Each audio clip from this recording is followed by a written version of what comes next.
टिप्पणी से बात शुरू कर रहा हूं। पिछले दिनों राहुल गांधी जी और मोदी जी एक पार्टी में टकरा गए। मोदी जी ने बड़े अभिमान के साथ, गर्व के साथ राहुल गांधी से कहा, क्या जानता है तू मेरे बारे में, क्या समझता है तू, 7 करोड़ फेसबुक फॉलोअर्स हैं मेरे। राहुल गांधी ने बड़ी सादगी से कहा, तो क्या हुआ, लिखते तो सब मेरे बारे में ही हैं।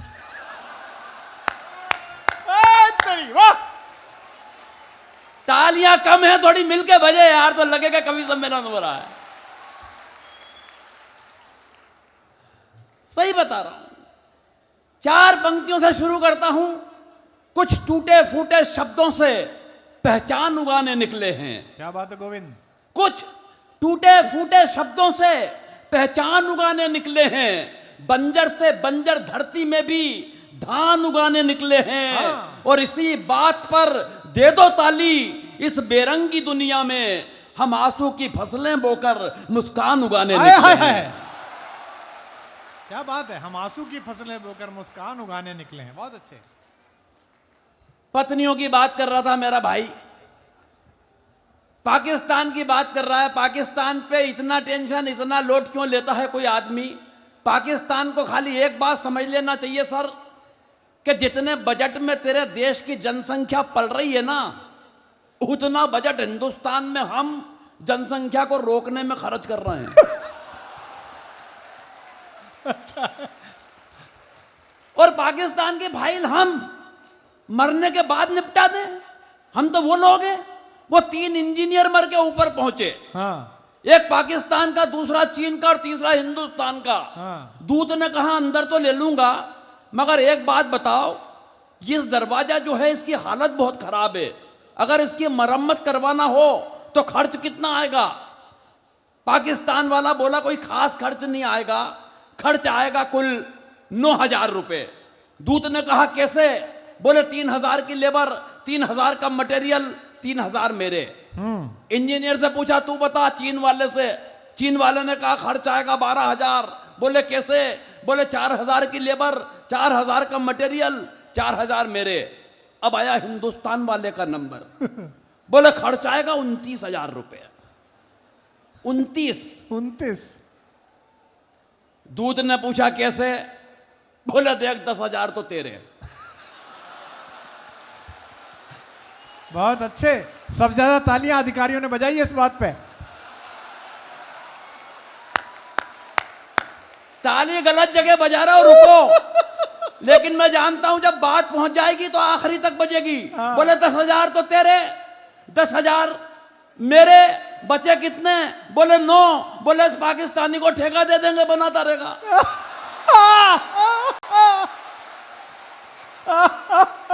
बहुत अच्छे गोविंद, कमाल है तेरा।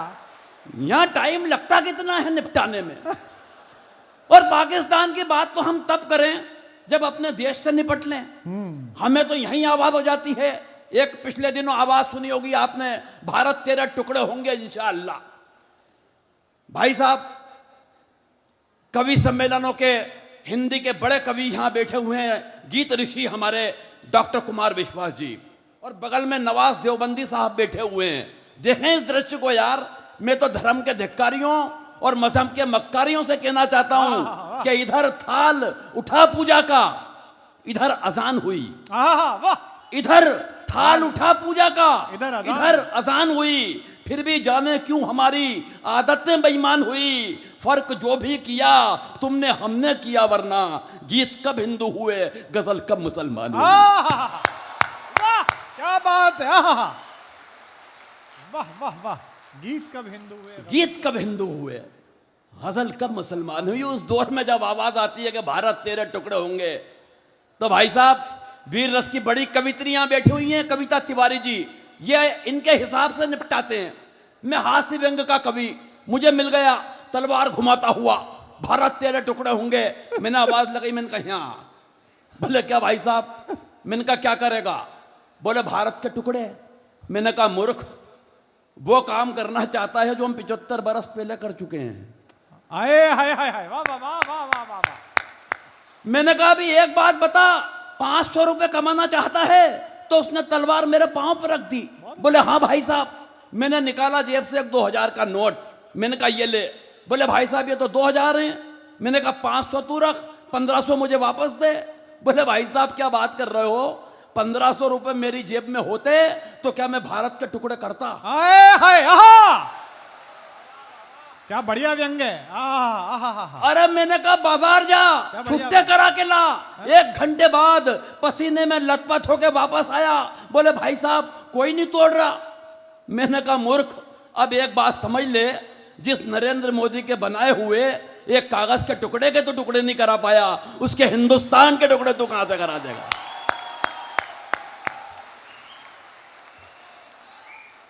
ऐसे भी समझा सकते हैं, लेकिन फुर्सत निकालकर इतने लोग कवि सम्मेलन में आए हैं, ये निश्चित रूप से कवि सम्मेलन की और हिंदी कविता की जीत है साहब। वरना महानगरों की हालत खराब है, किसी के पास फुर्सत नहीं, किसी के पास। पिछले दिनों मुंबई एक कवि सम्मेलन में गया। कवि सम्मेलन के अगले दिन जुहू बीच पे घूमने चला गया। मैंने देखा एक महिला एकांत में दहाड़े मार के रो रही। मैं उस महिला के पास गया, सहानुभूति पूर्वक तरीके से उसके कंधे पे हाथ रखा। मैंने कहा बहन जी क्या बात है, क्यों रो रही हैं? तो वो उछल के खड़ी हो गई, आंसू पोंछ लिए। बोले कुछ नहीं भाई साहब, पिछले महीने पति ने मारा। मैंने कहा पिछले महीने मारा और आप आज रो रही हैं? बोले फुर्सत ही नहीं मिली। मैं कहना यह चाहता हूं कि महानगरों में रोने की फुर्सत नहीं है, मगर आप हंसने के लिए फुर्सत निकाल के आए, मैं आपको प्रणाम करता हूं। और वाकई फुर्सत का यह आलम है साहब। एक दिन मेरी अपने पत्नी अपने काम में व्यस्त, मैं अपने काम में व्यस्त, न उसे फुर्सत न मुझे फुर्सत। अचानक उसने मेरी तरफ कोई काम उछाला। मैंने कहा देख आज काम मत बता देना, आज मुझे मरने की भी फुर्सत नहीं है। हाँ। मेरे अंदाज में पलट के बोली आज मर भी मत जाना, मुझे रोने की फुर्सत नहीं है। क्या क्या मतलब यार, पत्नियों पे इतनी लंबी लंबी कविता मेरे भाई ने सुना दी। पत्नी का मतलब ही ये होता है जो पति पर तनी रहे। हाँ हिंदी में, अंग्रेजी में बोले तो wife, WIFE, without information fighting every time. पत्नी पे साहब कविता वही लिखता है जो कुंठित होता है, जिसकी अपनी पत्नी से अंडरस्टैंडिंग अच्छी नहीं होती। अंडरस्टैंडिंग के मामले में मैं और मेरी पत्नी लाजवाब। अच्छा 27 साल हो गए शादी को डॉक्टर साहब। हाँ। 27 साल की शादी की जिंदगी में उसने कभी मुझसे गंवार, मूर्ख, नालायक, बेवकूफ, पाजी इसमें के किसी शब्द का इस्तेमाल नहीं किया। कारण अंडरस्टैंडिंग इतनी लाजवाब है कि बस वो नजर भर देखती है और मैं समझ जाता हूं वो क्या कह रही है।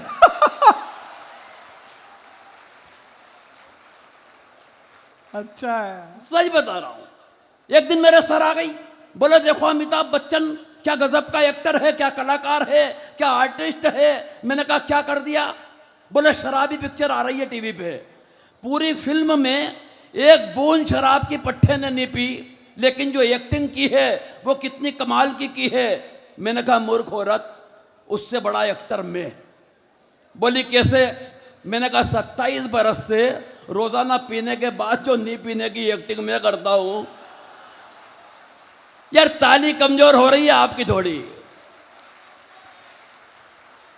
ये मेरा आपसे सिर्फ जुड़ने का क्रम चल रहा है। अब मैं डॉक्टर साहब ने जैसा बताया व्यंग का कवि हूं, मैं व्यंग की एक कविता आप तक पहुंचाना चाहता हूं। थोड़ी सी इधर व्यवस्था दीजिए प्लीज। ये चलता रहेगा। तुम अपना, ये भी इनका भी कार्यक्रम है। हाँ ऐसा थोड़ी है, तुम अपना करो या अपना करेंगे। पानी ले लो आराम से, ये उत्तर प्रदेश है।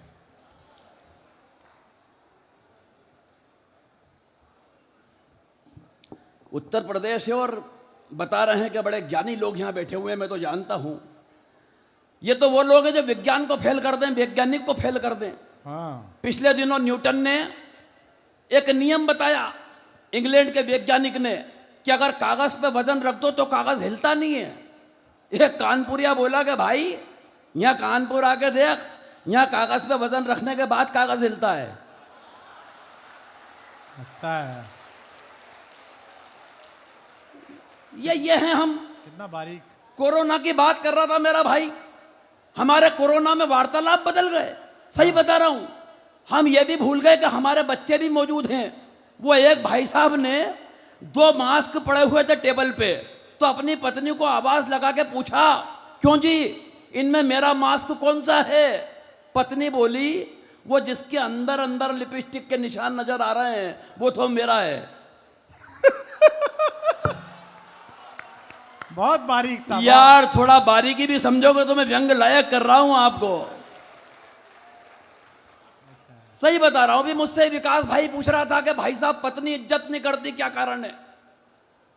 मैंने कहा भाई ये तो नहीं मालूम क्या कारण है, लेकिन ये बात तूने मुझसे पूछ के जो मुझे इज्जत दी है मेरी 7 पीढ़ी तेरी शुक्रगुजार रहेगी। बोले भाई साहब क्या आपकी भी नहीं करती? मैंने कहा बेटा ऐसा है कि जब रुपया हिंदुस्तान में कहीं गिरता है तो वो हर प्रांत में उसकी गिरावट अलग अलग नहीं होती। अच्छा है, कितना बारीक है। अब समझे आप थोड़ी बारीकी। बोले भाई साहब सही बताओ क्यों नहीं करती? मैंने कहा बेटा ऐसा है विकास कि जब कोई लड़की मायके से रवाना होती है और अपने ससुराल में आती है, पिताजी को छोड़ के आती है तो बदले में ससुर साहब मिलते हैं, माँ को छोड़ के आती है बदले में सासू माँ मिलती है, बहन को छोड़ के आती है बदले में ननद मिलती है, और भाई को छोड़ के आती है बदले में देवर मिलता है। मगर ऐसा क्या छोड़ा कि तू और मैं पल्ले पड़े? बोले भाई साहब ऐसा तो कुछ नहीं छोड़ा। मैंने कहा बस एक बात समझ ले, जो चीज फोकट में मिली है उसकी इज्जत कौन करेगा रे? अच्छा था, अच्छा है, गणित अच्छा है। अब हो गए मेरे लायक। अब मैं व्यंग सुनाना चाहता हूं। यहां जितने लोग बैठे हैं, डॉक्टर साहब ने जैसा बता दिया है कि व्यंग कैसे बारीकी से कहा जाता है, बस मेरे लायक रहना आप में एक पंक्ति में व्यंग। और मैं आपको व्यंग का सुनाऊंगा। हिंदुस्तान के हर आदमी के अंदर एक व्यंगकार बैठा हुआ है। 20 मिनट तक सब्जी वाले को जब सब्जी पे पानी छींटते हुए ग्राहक ने देखा तो उसके अंदर का व्यंगकार जागा। बोले भाई साहब भिंडी को होश आ गया हो तो आधा किलो तोल दो।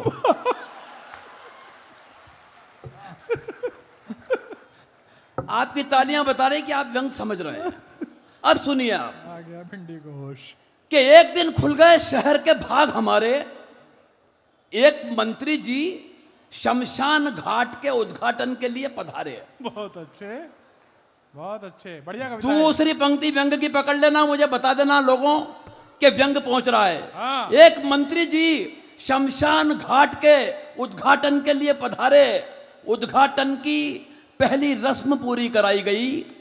एक जलते हुए मुर्दे को बुझाकर मंत्री जी के हाथ से अग्नि दिलाई गई। हाय हाय, वाह क्या बात है, वाह वाह वाह गोविंद, बहुत अच्छे, क्या व्यंग है। एक जलते हुए मुर्दे को बुझाकर अच्छी कविता है। मंत्री जी के हाथ से अग्नि दिलाई गई। इस घटना से कम एक बात का तो पता चलता है कि आदमी का नसीब खराब हो तो वो मरने के बाद भी भुगतता है।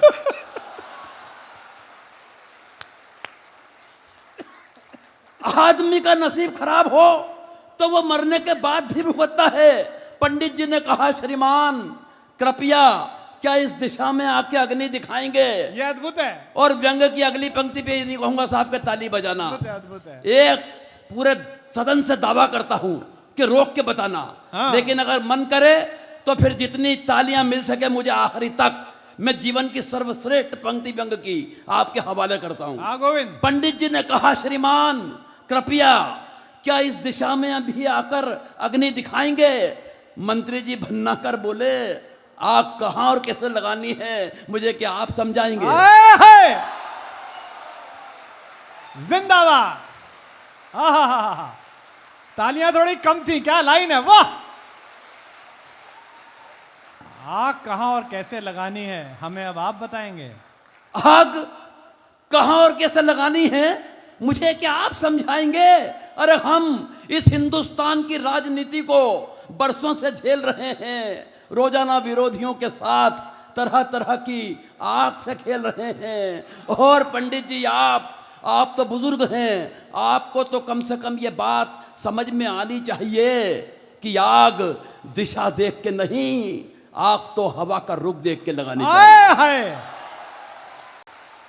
बात है, वाह वाह वाह वाह वाह। आग तो हवा का रुख देखकर लगानी चाहिए। अरे इन मुर्दों से निपटने की हमारी समझ को आप बेवजह नजरअंदाज कर रहे हैं। अरे पंडित जी, वो हम ही तो हैं जो 75 बरस से इन मुर्दों पर राज कर रहे हैं।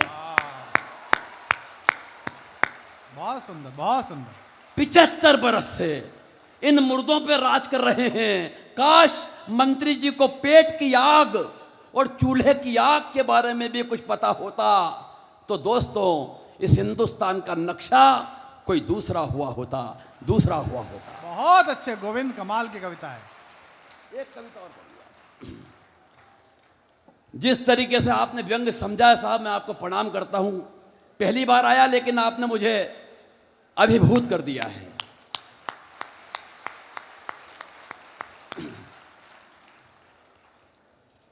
एक कविता और कैसे जन्म लेती है कविता, व्यंग कैसे उपजता है, इशारे में बात हो जाती है बस। हिंदुस्तान में चुनाव 2 चरण में होते हैं। पहले चरण में नेता आपके चरण में होते हैं। हो गया हो गया हो गया, वाह वाह वाह वाह, कितना अच्छा है भाई, क्या समझ रहे हैं आप? हाय हाय हाय हाय। हिंदुस्तान में चुनाव 2 चरण में होते हैं। पहले चरण में नेता आपके चरण में होते हैं, दूसरे चरण में हम नेताजी के चरण में होते हैं। मगर वे कमबख्त ऐसी गहरी नींद सोते हैं कि फिर हम कहीं के नहीं होते हैं। बहुत सुंदर। ये दिक्कत है। अब व्यंग कहां से आया? पिछले दिनों हरियाणा के एक शहर में एक भैंसा 5 करोड़ में बिका। आपने टीवी न्यूज चैनल पे एक खबर सुनी होगी, अखबारों में पढ़ी होगी, भैंसा 5 करोड़ में बिका। अब व्यंग का जन्म देखिए आप। मैं थोड़ा सा जो उठ बैठ रहे हैं, प्लीज बैठ जाइए आप। भैंसा ही खरीदने जा रहे हैं। हाँ, बात भैंसा की है। सही बता रहा हूं, व्यंग बड़ा बारीक होता है। एक पंक्ति भी अगर निकल गई ना तो पूरा व्यंग फिसल जाएगा। एक 75 बरस के 80 बरस के बुजुर्ग को फोन आया कि हमारी फला कंपनी के शेयर खरीद लो, 3 महीने में पकते ही पैसे 2 गुने हो जाएंगे। 3 महीने में पकते ही पैसे 2 गुने हो जाएंगे। वो बुजुर्ग बोले, बेटा मैं उम्र के उस पड़ाव पे हूं कि केले तक कच्चे नहीं खरीदता। कितना बारीक है, वाह वाह वाह वाह वाह वाह। थोड़ा दिमाग लगाना पड़ेगा दोस्तों। अब व्यंग सुनो। हाँ। कि सुबह सुबह अखबार में गजब का समाचार दिखा। खबर थी हरियाणा के एक शहर में एक भैंसा 5 करोड़ रुपए में बिका। हाँ। मैंने पत्नी से कहा, इस खबर ने मेरे जहन में सन्नाटा सा खींच दिया है। यूं लगता है स्वयं यमराज ने अपना भैंसा बेच दिया है। पत्नी बोली है, मेरे भोले भंडारी, मती मारी गई है तुम्हारी। सुबह से आलापे जा रहे हो, जाने कौन सा राग। खबरों के इस भूत ने खत्म कर दिया है तुम्हारा दिमाग। मगर खबरों का ये भूत इस सच के आगे ज्यादा देर नहीं टिकेगा। अरे जिस मुल्क में स्वयं यमराज 2 कौड़ी में बिक जाते हो, वहां उनका भैंसा 5 करोड़ में कैसे बिकेगा? बहुत अच्छा। फिर भी अगर ऐसा हुआ है तो मैं यही कहूंगी कि ऐसे हालात ही मुल्क को बीमार बना देते हैं। और भैंसा 5 करोड़ में बिक भी गया तो हैरत कैसी मेरे हुजूर, ये वो मुल्क है जहां गधे भी करोड़ों में बिक के सरकार बना देते हैं।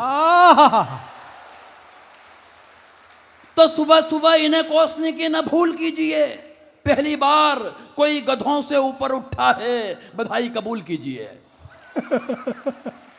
मैंने कहा, सच कह रही हो मेरी जान, मगर इतनी ही है अगर भैंसों और गधों की पहचान, तो तू भी मेरी जिंदगी पे एक एहसान कर देती। इन 2 गधों को जन्म देने की बजाय एक भैंसा जन्म देती। मैंने कहा, सच कह रही हो मेरी जान, मगर इतनी अगर भैंसों और गधों की पहचान, तो तू भी मेरी जिंदगी पे एक एहसान कर देती। इन 2 गधों को जन्म देने की बजाय एक आध भैंसा जन्म देती। लोग भी हो गए हैं केसों केसों के बाप, हम भी हो जाते गधों की जगह भैंसों के बाप। अब पत्नी के तरकश का तीर मैंने ब्रह्मास्त्र की तरह झेला, उसने तुरंत ही मार दिया नेहले पर देहला। बोली क्या बताऊं मेरे प्रीतम, हम तो इस सृष्टि के रचयिता के द्वारा छले गए हैं। और व्यंग, हास्य और ठाका तीनों चीज एक पंक्ति में आ जाए तो विदा करना। हम तो इस सृष्टि के रचयिता के द्वारा छले गए हैं, मैंने तो भैंसे ही पैदा किए थे कमबख्त, मगर दोनों के दोनों बाप पे चले गए।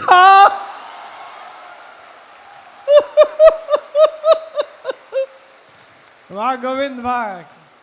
मैंने तो भैंसे ही पैदा किए थे कमबख्त, मगर दोनों के दोनों बाप पर चले गए हैं। अरे तुमसे ज्यादा तो दुखी मेरी राम कहानी है, मुझे तो उम्र भर 3-3 गधों से निभानी है, मुझे तो उम्र भर 3-3 गधों से निभानी है। मगर मैं धैर्य नहीं खोने वाली, किसी ने वादा किया है अच्छे दिन जरूर आएंगे। मगर मैं धैर्य नहीं खोने वाली, किसी ने वादा किया है अच्छे दिन जरूर आएंगे, जब इन सरकारी राजकीय रथों में भैंसों की जगह ये गधे जोते जाएंगे, ये गधे जोते जाएंगे। वाह क्या बात है गोविंद, एक बार जोरदार तालियां गोविंद राठी के लिए। वाह।